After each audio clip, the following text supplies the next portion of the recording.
semuanya, kembali lagi bersama saya Aisyah Nurul Ihsan.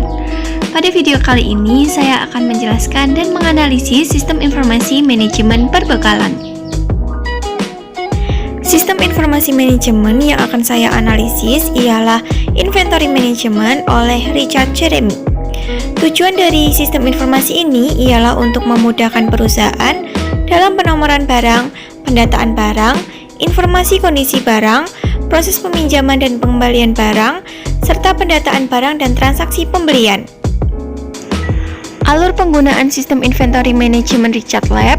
Yang pertama, login aplikasi dengan mengisi username dan password. Setelah itu akan otomatis masuk ke tampilan utama dari aplikasi inventory. Kemudian pilih menu stok barang jika ingin memeriksa ketersediaan stok barang. Untuk menambahkan barang, maka klik tambah manual dan masukkan data barang atau inventory.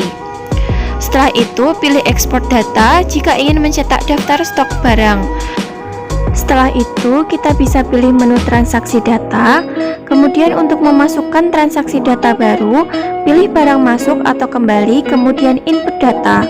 Setelah itu, pilih barang keluar dan input barang jika ingin menambahkan data baru. Dan langkah terakhir, jika sudah selesai, maka kita bisa klik menu logout. Untuk lebih jelasnya, saya akan melakukan demo terkait penggunaan sistem Inventory Management Richard Lab. Oke, di sini saya akan memberikan demo terkait penggunaan sistem informasi manajemen. Yang pertama, kita klik dulu linknya. Kemudian ini merupakan tampilan utamanya. Di sini terdapat beberapa sistem. Saya pilih Inventory Management, kemudian klik demo. Langkah pertama, kita login terlebih dahulu untuk dapat masuk ke dalam sistem. Kita masukkan username dan password. Di sini telah tercantum bahwa username dan passwordnya adalah Quest.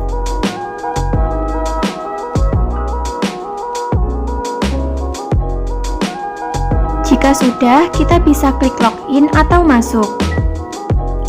Nah, ini merupakan tampilan utama dari menu sistem informasi manajemen dari Richard Lab. Pada tampilan utama, kita disajikan pada menu Notes yang berfungsi atau digunakan untuk mencatat hal-hal penting. Selain menu Notes, terdapat juga menu lainnya seperti stok barang, kemudian transaksi data yang meliputi barang masuk atau kembali, barang keluar, dan menu logout. Untuk melihat ketersediaan stok barang, kita bisa pilih menu stok barang.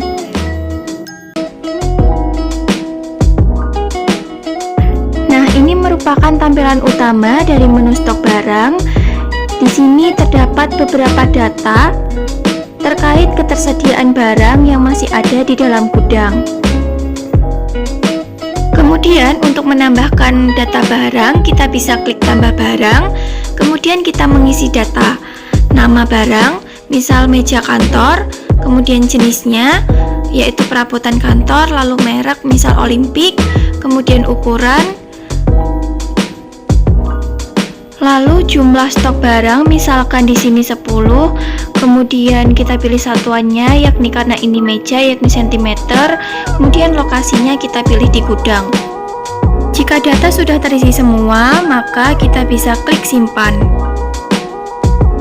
Ini merupakan tampilan menu stok barang setelah kita menambahkan data barang. Kemudian kita cek apakah data kita sudah tersimpan. Baik, di sini sudah ada meja kerja kantor merek Olimpik sebanyak 10 yang berlokasi di gudang. Ini artinya bahwa data barang yang telah kita masukkan sudah tersimpan di dalam menu. Kemudian, jika kita ingin mencetak data barang, kita bisa pilih menu ekspor data.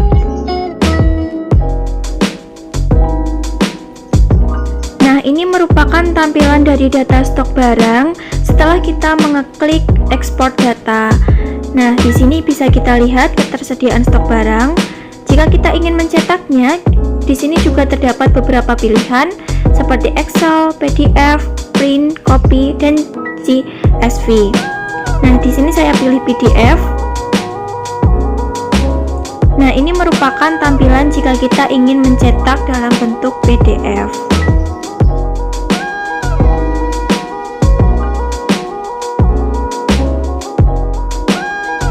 Selanjutnya kita beralih ke menu berikutnya, yakni transaksi data. Kita pilih barang masuk. Ini merupakan tampilan menu barang masuk atau kembali, yang mana menu ini digunakan untuk mencatat barang-barang yang masuk ke dalam gudang.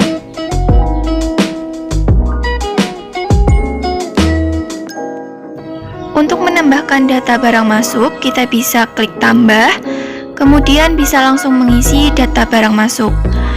Yang pertama kita isi bulan, kemudian tanggal, dan tahun. Misalkan barang masuk pada tanggal 25 Desember tahun 2020.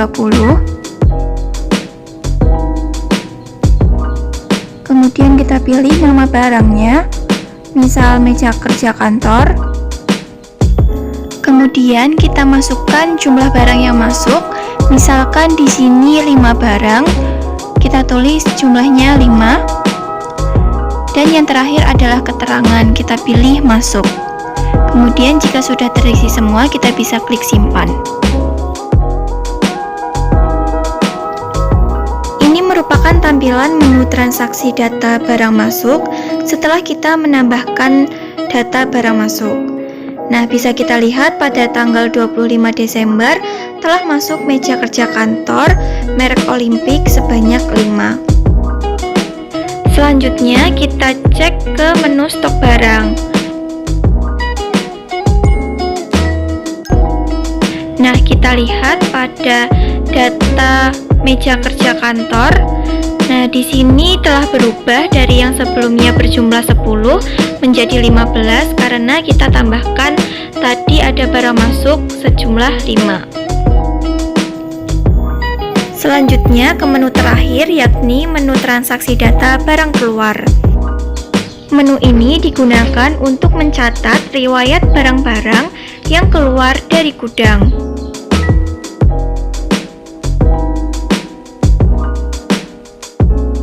Di sini juga terdapat menu ekspor data yang digunakan jika kita ingin mencetak data dalam bentuk hard file.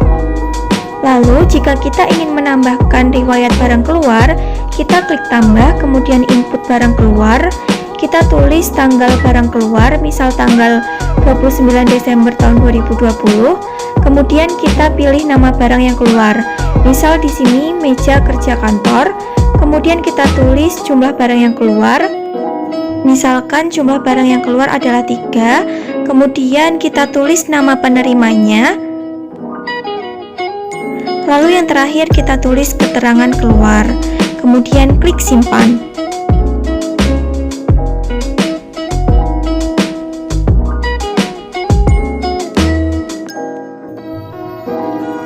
Ini merupakan tampilan menu transaksi data barang keluar setelah kita menambahkan riwayat barang keluar.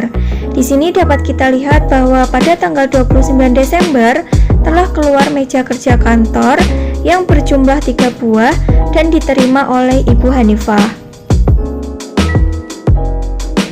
Selanjutnya, karena terdapat transaksi barang keluar, maka kita bisa melihat ketersediaan barang pada menu stok barang.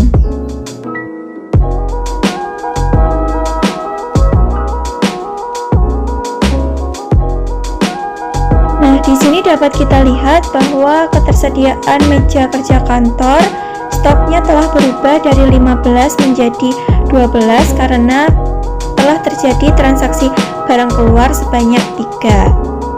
Lalu, jika kita ingin mencetak data barang keluar, kita bisa kembali lagi ke menu transaksi data barang keluar, kemudian kita pilih menu ekspor data.